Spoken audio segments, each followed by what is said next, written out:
Junction Theatre Company, the community theatre company in Adelaide at the time, agreed to produce it.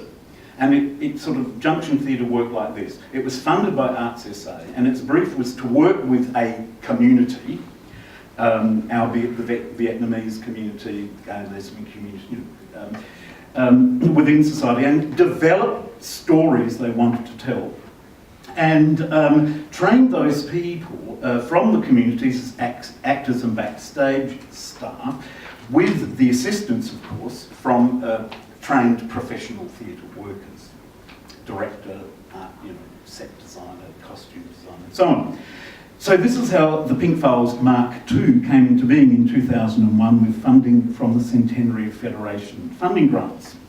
This is part of what I wrote on the application for funding. Cultural traditions can be forgotten. Later generations can be oblivious to the fact that there had been earlier thriving gay subcultures. Our history has been hidden, erased, ignored and sensationalised. We are reclaiming our history with this production and celebrating the unique qualities of queer culture that define it as special and different from the mainstream heterosexual culture. Our gay history helps us to validate and understand who we are by showing us who we have been. So in the play, we go on two separate but connected journeys. The first is that taken in the present, the mid-70s, by Jack, a 50-year-old conservative campman who works in the men's department at John Martin's, and Chris, a 20-year-old student and a radical gay libber. And these two men meet following a gay lib demonstration. And their stormy relationship, based initially on mutual misunderstanding, suspicion and ignorance about each other's lives, the older and younger generation, is one main thread of the story. The other is the story that Jack, the older man, tells Chris. He says, "What would you know of my life? You're only 20 years old and you say that you despise the older camp generation who didn't come out, and just accepted the oppression of society." And so Chris starts talking about his life and the lives of his friends. And so we go back to the 1940s, the war years, when Jack himself was a young soldier of Chris's age, and through the 50s and 60s. The two stories intertwine on several levels, and by the end of the play become one. Past and present merge. Although Chris and Jack maintain their philosophical differences, their collective experiences and greater understanding of each other's lives brings mutual respect and the optimism that unity in diversity is the way forward for the gay community. Well, about 50 members of the community were involved in the production. It had a 10-performance run during the Feast Festival in October 2001. Every night was a sellout with standing ovations. The City Messenger and The Advertiser both named it Best Original Musical in their 2001 Performing Arts Awards.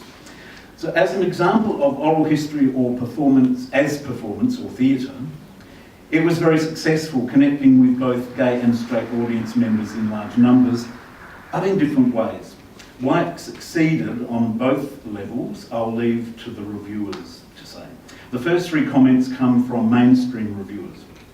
The Pink Files sheds a whole new, profoundly enriching light on the history of Adelaide, as it does on gay and lesbian history. Colonel Light may be dressed in a feather boa and heels for the promotional poster, but the voices in play, speaking from this camp representation, are contradictory, full-bodied and fun. They are voices that demand to be heard. And the third comment, there's cabaret and corn to go along with the camp, but the show is also beautifully poignant, moving and funny. This joyous celebration of gay life and gay rights in Adelaide is a must-see for everyone. So very good. These three comments come from gay and lesbian community reviewers. I saw the Pink Files and found myself overwhelmed by a sense of community, of family. I very much hope that the Pink Files travels, if for no other reason than to encourage other gay communities to think back, give thanks, honour their old sisters and brothers, and draw on their strength in the future. And to Ian Purcell and all those whose stories he has transformed, thanks indeed for the memories. And finally, haven't even got the bell. A measure of the success of the Pink Files is allowing a universal projection of one's own experiences. There is a sense of liberation and sheer joy at the experience of seeing a queer truth, emotional if not literal, on stage in an accessible and fun genre.